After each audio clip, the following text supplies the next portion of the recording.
अजी, आप कहाँ चले गए थे? आपको आने में बहुत देर लग गई। क्या करूं लाडो, इस तेज बारिश की वजह से मुझे कहीं पर भी अनाज नहीं मिल रहा था। फिर भी मैं दूर जाकर ये थोड़ा अनाज लेकर आया हूँ। इससे बच्चों का थोड़ा पेट भर जाएगा। ये बारिश तो रुकने का नाम ही नहीं ले रही। पिछले 4 दिनों से हमारे जंगल में लगातार तेज बारिश हो रही है। मैंने पूरा घर छान मारा, लेकिन घर में अभी थोड़ा भी अनाज नहीं है। अभी के लिए बच्चों को ये अनाज खाने दो। जब बारिश थोड़ी कम हो जाएगी तब मैं फिर से बाहर जाकर अनाज की खोज करूँगा। बल्लू जो अनाज लेकर आया था, बच्चे उस अनाज को खाने लगे। थोड़ी ही देर में सारा अनाज खत्म हो गया।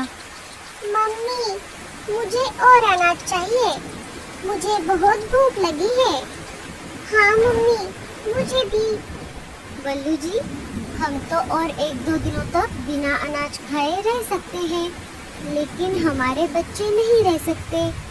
मैं एक काम करती हूँ, अभी बाहर जाकर कहीं से अनाज ढूंढ कर लेकर आती हूँ। नहीं लाडो, अभी बाहर बहुत तेज बारिश चल रही है। तुम्हें उड़ने में परेशानी होगी, क्योंकि तुम्हारे पंख छोटे हैं और तुम्हारा बच्चों के साथ रहना बहुत जरूरी है। इसलिए मैं ही वापस जाता हूँ। ठीक है बल्लू जी, लेकिन आप ज्यादा दूर मत जाना और घर वापस जल्दी आ जाना। मुझे और बच्चों को अकेले घर में डर लगता है। और हाँ, इस तेज बारिश में शिकारी पंछी शिकार की तलाश में घूमते रहते हैं, इसीलिए आप सतर्क रहना। हाँ लाडो, मैं मेरा ध्यान रखूंगा। चलो, अब मैं चलता हूँ। बल्लू अपने घर से निकल पड़ता है। हे ऊपर वाले, मेरे पति की रक्षा करना। मम्मी, मुझे बहुत डर लग रहा है। डरो मत बेटा, मैं हूँ ना तुम्हारे पास। मम्मी, मुझे बहुत भूख लगी है। लाडो ने घर में फिर से तलाश की। तभी उसे एक डिब्बे में थोड़ा सा अनाज मिल गया। ये लो बच्चों, मुझे डिब्बे में थोड़ा अनाज मिला है। पापा के आने तक आप इसे खा लो। बच्चे अनाज खाने लगे। मम्मी, आप नहीं खाओगी? आप भी हमारे साथ थोड़ा खाओ ना।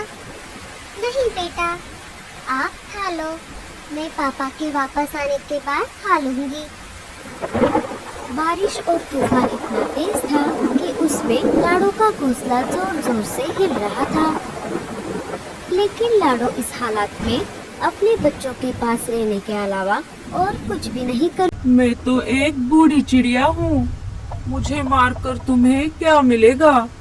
अरे चुप कर, मैं तुझे नहीं खाऊंगा। मैं तो बस ये खुशबू सुनकर आया था। ये तुम क्या बना रही हो? मैं तो गर्मा गर्म पकोड़े तल रही थी। अरे वाह, पकोड़े तो मुझे बहुत पसंद है। सुन रही बुढ़िया, अगर तू मुझे पकोड़े दे देगी तो मैं तुझे नहीं खाऊंगा। हाँ हाँ, ले लो, तुम ये सारे पकोड़े ले लो, लेकिन मुझे मत मारो। अरे वाह वाह वाह वाह, बुढ़िया तूने पकोड़े तो बहुत अच्छे बनाए हैं। और तुम डरो मत, मैं वैसे भी बूढ़े पंछियों को नहीं खाता, क्योंकि उनमें हड्डियों के अलावा कुछ भी नहीं मिलता। हाँ हाँ, ये बिल्कुल सही कहा तुमने। चिल सारे पकोड़े खा लेता है। चल बुढ़िया, अब मुझे ये बता कि इस जंगल में मुझे हट्टा कट्टा शिकार कहाँ मिलेगा?